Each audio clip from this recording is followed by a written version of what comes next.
কাতলা মাছের মাথা দিয়ে মুগের ডাল সেদ্ধ করেছি, আলু গাজর মুগের ডাল সেদ্ধ করেছি।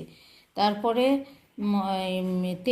তেলে জিরে শুকনো লঙ্কা ফোড়ন দিয়ে আদা বাটা দিয়েছি, পেঁয়াজ কুচি দিয়েছি, একটু টমেটো দিয়েছি, বিনস দিয়েছি, মটরশুঁটি দিয়েছি, দিয়ে সেদ্ধ ডালটা ছুঁকে দিয়েছি। তারপরে নুন হলুদ দিয়ে ডালটা সেদ্ধ করা ছিল। তারপরে লাস্টে নামানোর সময় চিনি দিয়েছি আর ধনে পাতা দিয়েছি। এই যে কাতলা মাছের মাথা, এটা হলো মুগের সবজি, মুগ ডাল, কাতলা মাছের মাথা। আর একটা হলো দই মাছ, কাতলা মাছের চাকা দিয়ে দই মাছ।